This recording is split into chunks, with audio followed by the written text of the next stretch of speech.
And I want to bring this up. Our team actually talked to U.S. Senator Jim Banks about a few days ago, and he had just over redistricting. Now, he had made a comment, and I want to get your just your opinion on it or any reaction from this. Now, he had said to our team, and let me find this here real quick.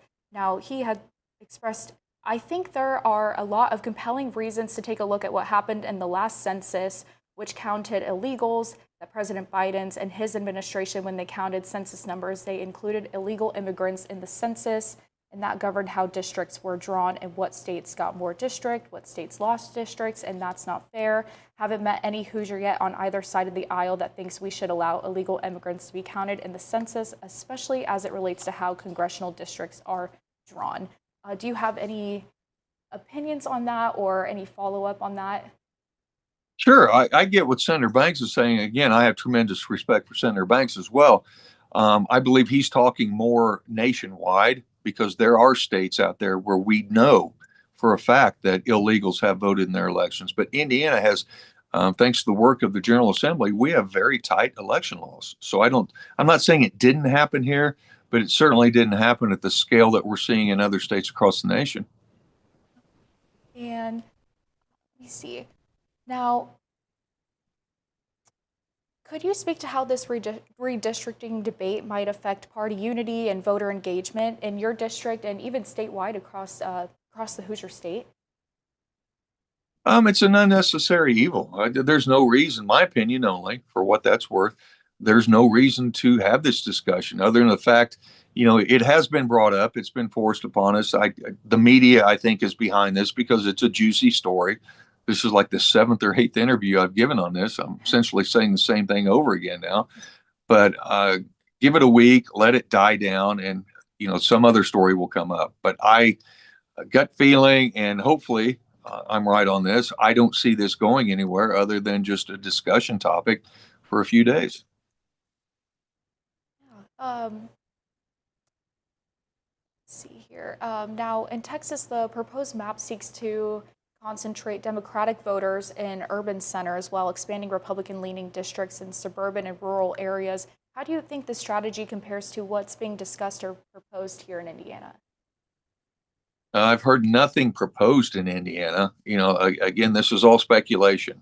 And what Texas does, let Texas do what Texas wants to do. Indiana, we are a very well-run state. We're clicking right now. Things are looking great for us. So I hate it that this has become a distraction from the great things that we're doing, but it is what it is. I don't see it, again, going any further, and I certainly haven't seen any proposal other than just a lot of speculation. Yeah, and how important, is transparency and public trust in this redistricting process, and how do you feel those values? 100%. 100%. I mean, people deserve to know what's going on in their government. It is, you read our Constitution, it was plainly written for a reason. It spells out the limitations placed on government and the protections of the individual and their rights. So this is something, and the founding fathers had a great idea, and they implemented it in a time, that was really historical.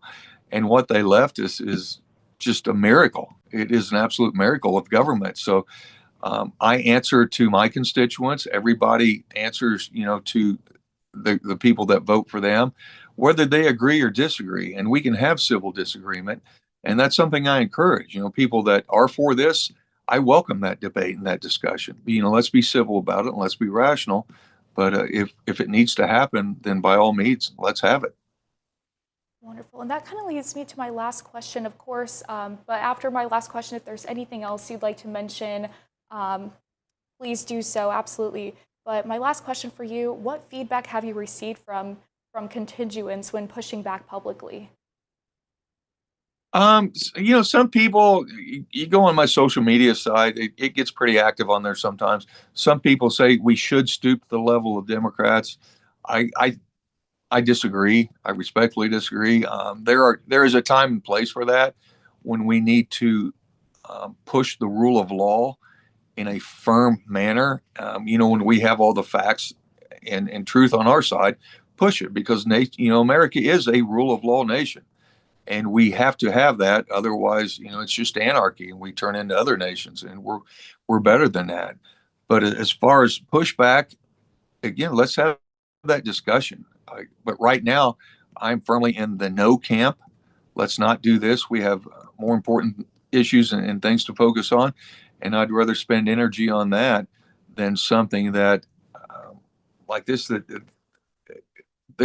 there's too much downside for such little reward. Absolutely.